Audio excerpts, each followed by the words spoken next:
Nous continuons le commentaire de cet épître aux Romains. Nous sommes à la 33e, 32e partie de ce commentaire. Ce commentaire est écrit par le bien-aimé frère Hamilton Smith. Chapitre 3, petit 4, sous 4 1, Romains chapitre 11, versets 16 à 19. Nous lisons Romains chapitre 11, versets 16 à 19. Or, si les prémices sont saintes, la masse l'est aussi, et si la racine est sainte, les branches le sont aussi.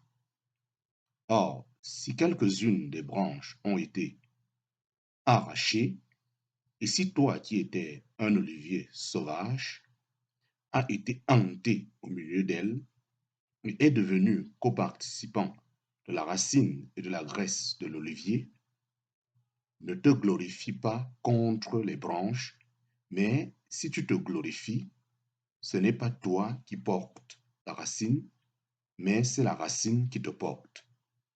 Tu diras donc, les branches ont été arrachées afin que moi je fusse hanté. Commentaire. Le résidu pieux d'Israël, à l'heure actuelle, est le premier fruit de la nation restaurée. Si les prémices, en parenthèse, premiers fruits sont saintes, la masse le sera aussi, c'est-à-dire la nation dans son ensemble. Si le fruit de l'arbre est saint, les branches le sont aussi. Israël est donc assimilé à un olivier planté pour produire des fruits. Abraham était la racine, celui à qui les promesses de bénédiction terrestre ont été faites. Les Juifs incrédules, tout en se vantant de leur relation avec l'arbre, la promesse, n'étaient que des branches mortes et, en tant que telles, ont été retranchées. Mais, comme nous l'avons vu, le rejet d'Israël devient l'occasion pour apporter la bénédiction aux nations. Le retranchement des branches naturelles devient l'occasion de greffer des branches de l'olivier sauvage afin qu'elles puissent prendre part à la bénédiction terrestre liée à la racine. Néanmoins, que les nations prennent garde de se vanter par rapport aux Juifs. La bénédiction à laquelle les nations participent a sa racine en Abraham, le père de tous ceux qui croient. Les branches greffées dans l'arbre ne peuvent se vanter par rapport aux branches naturelles, sous prétexte que certains ont été retranchés. Chapitre 3, petit 4, sous 4 2, Romains chapitre 11, versets 20 à 21. Nous lisons Romains chapitre 11, versets 20 à 21. Bien, elles ont été arrachées pour cause d'incrédulité, et toi, tu es debout par la foi, ne t'enorgueillis pas. Mais crains, en parenthèse, si en effet Dieu n'a pas épargné les branches qui sont telles selon la nature, qu'il ne t'épargne pas non plus.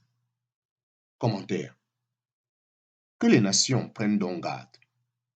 C'était à cause de l'incrédulité qu'Israël a été retranché, et c'est seulement par la foi en Dieu que les nations entrent dans la bénédiction. Dieu est tout. Dieu est tout pour la foi. Que les nations prennent garde à la vantardise qui fait grand cas de soi, de peur qu'elle aussi ne tombe dans l'incrédulité. Si Dieu n'a pas épargné les branches naturelles à cause de leur incrédulité, nous pouvons être sûrs qu'il n'épargnera pas non plus les nations si elles tombent dans l'incrédulité. Chapitre 3, petit 4, sous 4 3, Romains chapitre 11, versets 22 à 25. Nous lisons Romains chapitre 11, versets 22 à 25. Considère donc la bonté et la sévérité de Dieu, la sévérité envers ceux qui sont tombés, bonté de Dieu envers toi si tu persévères dans cette bonté. Puisque autrement, toi aussi, tu seras coupé. Et eux aussi S'ils ne persévèrent pas dans l'incrédulité, ils seront hantés, car Dieu est puissant pour les hanter de nouveau. Car si toi, tu as été coupé de l'olivier qui, selon la nature, était sauvage, et a été hanté contre nature sur l'olivier franc, combien plus ceux qui en sont selon la nature seront-ils hantés sur leur propre olivier? Je ne veux pas, frères, que vous ignorez ce mystère-ci, afin que vous ne soyez pas sages à vos propres yeux. C'est qu'un endurcissement partiel est arrivé à Israël jusqu'à ce que la plénitude des nations soit entrée. Commentaire. Ainsi, dans les voies de Dieu envers Israël et les nations, nous voyons la bonté et la sévérité de Dieu.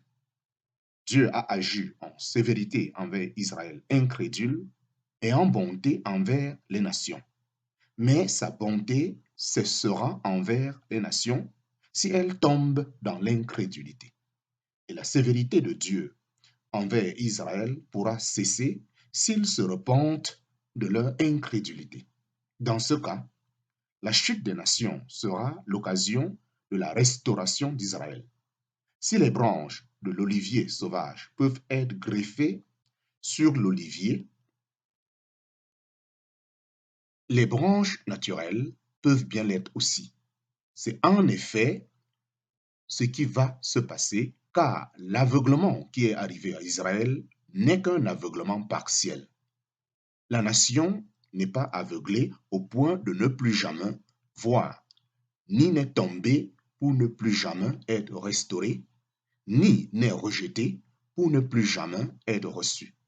Le temps de leur rejet se terminera lorsque la plénitude des nations aura été introduite dans la bénédiction. Chapitre 3, petit 4 sous 4 bar 4, Romains chapitre 11, versets 26 à 27. Nous lisons Romains chapitre 11, versets 26 à 27. Et ainsi, tout Israël sera sauvé, selon qu'il est écrit, le libérateur viendra de Sion, et il détournera de Jacob l'impiété. Et c'est là l'alliance de ma part pour eux, lorsque j'ôterai leur péché. Commentaire. Le temps viendra donc où Israël, dans son ensemble, sera sauvé de ses ennemis. Le temps de leur délivrance attend la venue de Christ de Sion comme libérateur. Ensuite, la nation se détournera de ses iniquités et Dieu ôtera ses péchés. Chapitre 3, petit 4, sous 4 bar 5, Romains chapitre 11, versets 28 à 29. Nous lisons Romains chapitre 11, versets 28 à 29. En ce qui concerne l'évangile, ils sont ennemis à cause de vous, mais en ce qui concerne l'élection, ils sont bien-aimés à cause des pères. Car les dons de grâce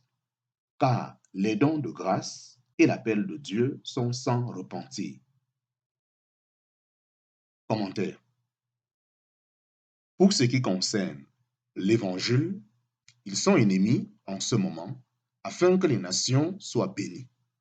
Mais malgré toute leur faillite, ils restent la nation élue, aimée à cause des pères à qui les promesses ont été faites et les dons et l'appel de Dieu sont sans repentir. Chapitre 3, petit 4 sous 5, Romains chapitre 11, versets 30 à 32. La faillite des Juifs et des nations renferme tout le monde dans la miséricorde de Dieu.